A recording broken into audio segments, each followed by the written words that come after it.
সেই ময়দানে আমরা পা ফেলবো না, এরকম একটা অ্যাটিটিউড, এ ধরনের একটা মেন্টালিটি আমাদের মধ্যে গ্রো করেছে। ঠিক কি রকম?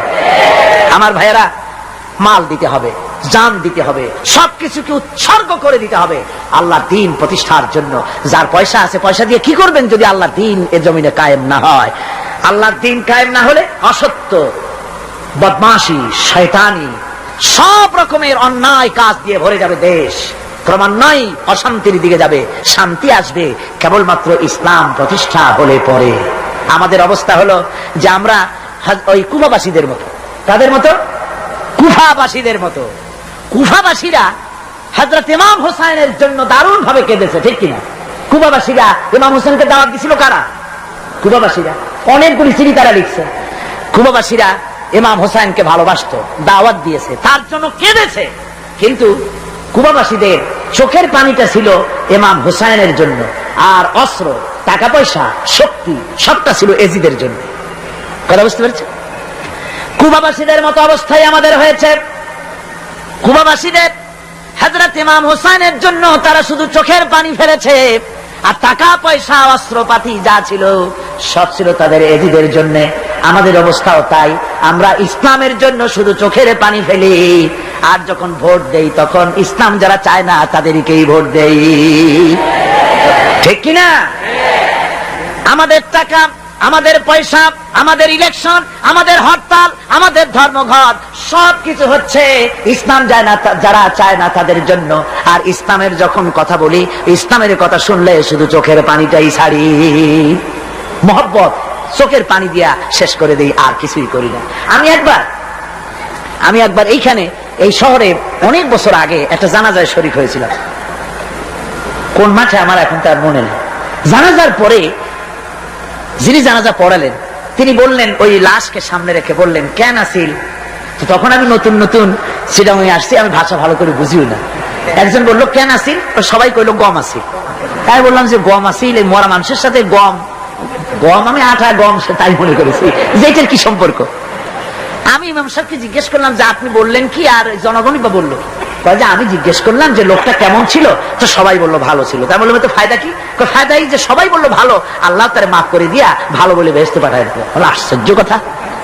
আল্লাহ কি এইরকম নাকি যে একটা সুদখোর, ঘুষখোর, জিনাকার, এ লোক ভালো না খারাপ আমি তা বলতে চাই না, কিন্তু একটা লোক সে কন্ট্রাক্টর ছিল, কন্ট্রাক্টারি করতে গিয়ে রাস্তাঘাট, স্কুল কলেজের রড সিমেন্ট জনমের মতো খাইছে। কথা বুঝতে পেরেছেন? সরকারি গিয়ে, ক্ষমতায় গিয়ে গভর্নমেন্টের টাকা পয়সা জনমের মতো শেষ করে ফেলেছে। এই লোকটি সুদখোর, ঘুষখোর, জিনাকার মরে গেছে, আর আসে আপনি কইলেন যে কেন আসিল? সকল লোক গম আসিল, আর আল্লাহ বেহেশতে দিয়ে দেবে। তাহলে আল্লাহ হাকামুল হাকিমিন হইলেন কি করে? এরটা কি বিচার হইল নাকি? কি করে সম্ভব? আমার বন্ধুগণ, আমরা যখন মরে যাই, মরার পরে আমাদেরকে কবরের মধ্যে রাখা হয়। কবরের ভিতরে রেখে আমাদেরকে বলা হয়, যারা কবরে রাখে তারা বলে, মৃত্যু ব্যক্তিকে কবরে রাখার সময় বলে, বিসমিল্লাহি আলা মিল্লাতি রাসূলিল্লাহ, আল্লাহর নামে রাসূলের দলে উঠাই দিয়ে গেলাম। আল্লাহর নামে কার দলে উঠাইলো? রাসূলের দলে। চিন্তা করেন ভাইরা, আল্লাহর নামে রাসূলের দলে উঠাইলেন কারে? কারে উঠালেন? এই লোকটি তার যৌবনকালে যত মিছিল করেছে, ধর্মনিরপেক্ষতাবাদের পক্ষে মিছিল করেছে, পুঁজিবাদের পক্ষে মিছিল করেছে, সমাজতন্ত্রের পক্ষে মিছিল করেছে, স্লোগান দিয়েছে, দেওয়ালে লিখেছে, বক্তৃতা করেছে, ভোট দিয়েছে, বই লিখেছে, জীবনে যা কিছু করেছে সব করেছে মানুষের তৈরি করা মতবাদের জন্য। তার ভোট ইসলামের কাজে লাগে নাই, তার ইলেকশন ইসলামের কাজে লাগে নাই, তার দেওয়ালের লেখা ইসলামের কাজে লাগে নাই, তার বক্তৃতা, তার টাকা পয়সা ইসলামের কাজে লাগলো না। মরে গেছে, পরে মরা মানুষটারে উঠাইয়া বললা রাসূলুল্লাহর দলে উঠাইয়া দিলাম। এখন বলো রাসূলুল্লাহ কেন তোমার মতো মরা লাশটাকে তিনি গ্রহণ করতে যাবে? তোমার জীবনের কোন কাজই তো ইসলামের জন্য কাজে লাগলো না। তোমার জীবনের একটা দিকও তো ইসলামের কাজে লাগে নাই। মরছো, তারপরে তোমার মরা লাশ রাসূলুল্লাহ বহন করতে যাবেন কেন? কি দায় টাকা পড়েছে তা? সুতরাং আমি বলতে চাই, আজকের মাহফিলে যত জনতা উপস্থিত হয়েছেন, জান এবং মাল সবকিছু দিয়ে লড়াই করতে হবে আল্লাহর রাস্তায়। আমার ভোট, আমার ইলেকশন, আমার স্লোগান, আমার বক্তৃতা, আমার টাকা করি খরচ সবকিছু হবে আল্লাহর জন্য। কুল ইন্না সালাতি ওয়া নুসুকি ওয়া মাহইয়ায়া ওয়া মামাতি লিল্লাহি রাব্বিল আলামিন। সবাই পড়েন, ইন্না সালাতি ওয়া নুসুকি ওয়া মাহইয়ায়া ওয়া মামাতি লিল্লাহি রাব্বিল আলামিন। আল্লাহ পাক বলেছেন, বলো আমার নামাজ, আমার হায়াত, আমার কুরবানি, আমার মত সব আল্লাহর জন্য। কার জন্য? আল্লাহর জন্য। সুতরাং জিহাদ হলো আমাদের জন্য অপরিহার্য। সেই কথাটি এতক্ষণ ধরে বুঝালাম। বিশ্ব মানবতার মুক্তি, নারীর মুক্তি, শ্রমিকদের মুক্তি, মানুষের মুক্তি, গরিবের মুক্তি, শ্রমিকের মুক্তি, বিশ্ব মানবতা, নির্যাতিত মানবতার মুক্তি আসতে পারে কেবলমাত্র জিহাদের মাধ্যমে। আল্লাহর দ্বীন প্রতিষ্ঠা করে মানুষের মুখে হাসি ফুটানো যেতে পারবে। আর কোন পথ আছে? আর কোন পথ আছে? আর কোন পথ নাই। আল্লাহ যেন এই রাস্তায়, এই জিহাদের রাস্তায়, দ্বীন প্রতিষ্ঠার রাস্তায় আমাদেরকে সক্রিয়ভাবে অংশগ্রহণের তৌফিক দেন। সবাই বলুন আমিন। সবাই বলুন আমিন। আল্লাহুম্মা আমিন। রব্বানা যালামনা আনফুসানা ওয়া ইন লাম তাগফির লানা ওয়া তারহামনা লানাকুনান্না মিনাল খাসিরিন। ربنا ظلمنا أنفسنا وإن لم تغفر لنا وترحمنا لنكونن من الخاسرين।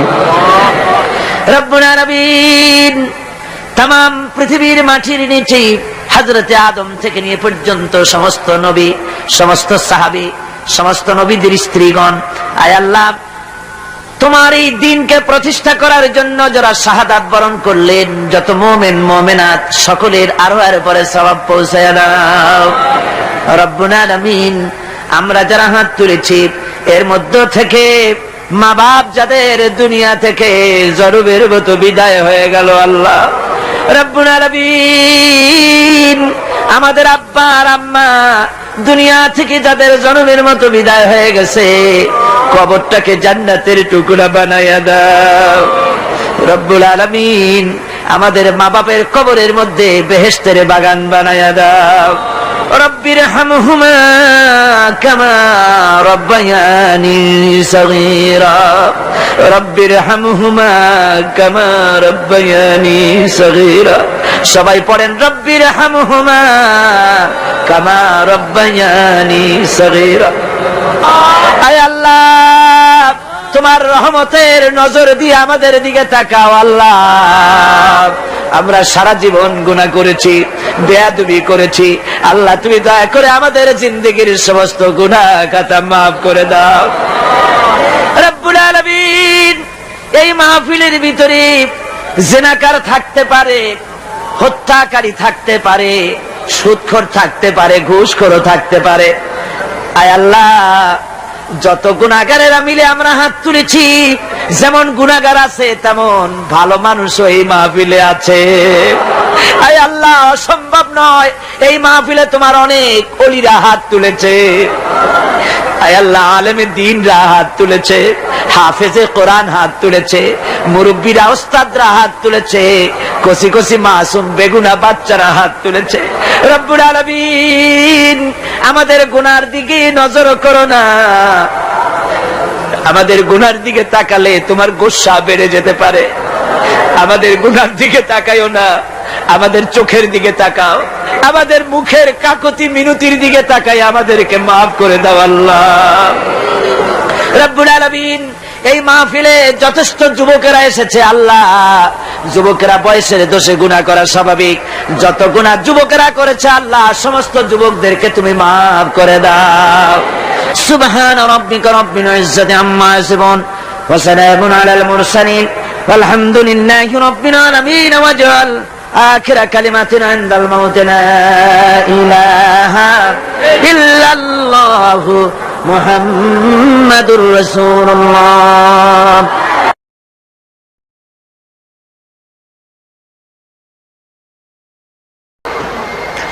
الذي خلق سبع سماوات طباقا ما ترى في خلق الرحمن من تفاوت فارجع البصر هل ترى من فتور।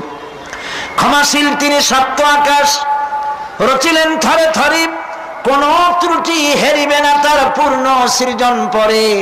চাও তুমি তার সৃষ্টি পানে, দেখো কিছু বলছু, ফিরাও তোমার নয়ন খানি, ফিরাও তোমার মুখ।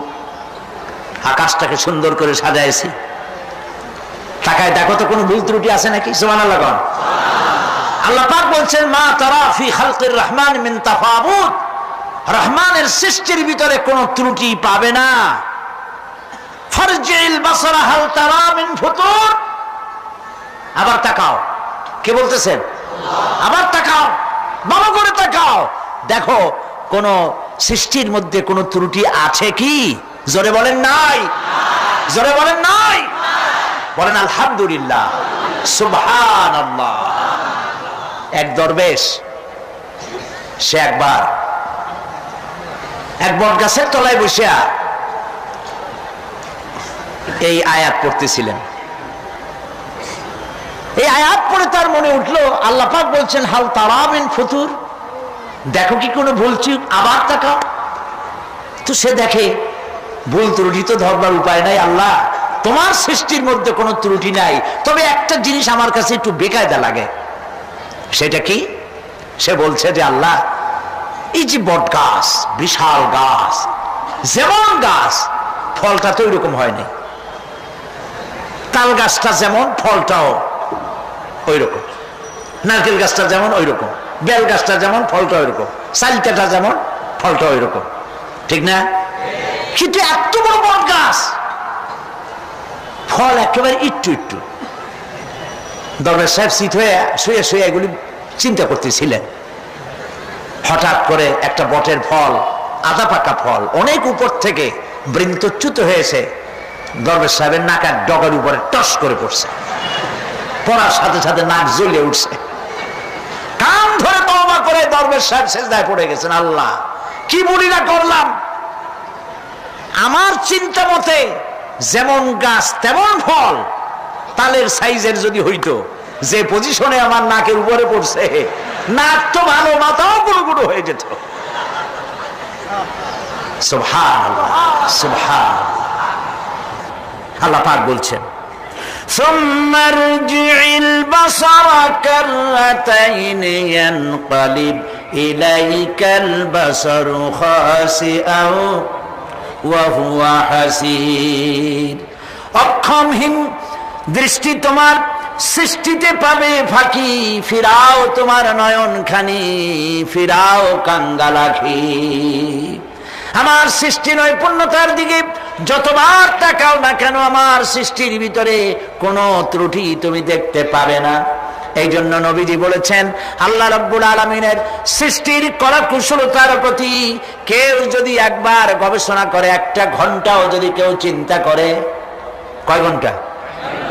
একটি ঘন্টা আল্লাহর সৃষ্টি নৈপুণ্যতা সম্পর্কে একটি ঘন্টা যদি কেউ চিন্তা করে, গবেষণা করে, নবীজি বলেছেন ওই বান্দার আমল নামায় আল্লাহ পাক 60 বছরের নফল ইবাদতের সব লিখে দিবে। চিন্তা করো, গবেষণা করে, শ্রদ্ধায় মাথা নত হয়ে আসবে, আপনাতেই শেষ।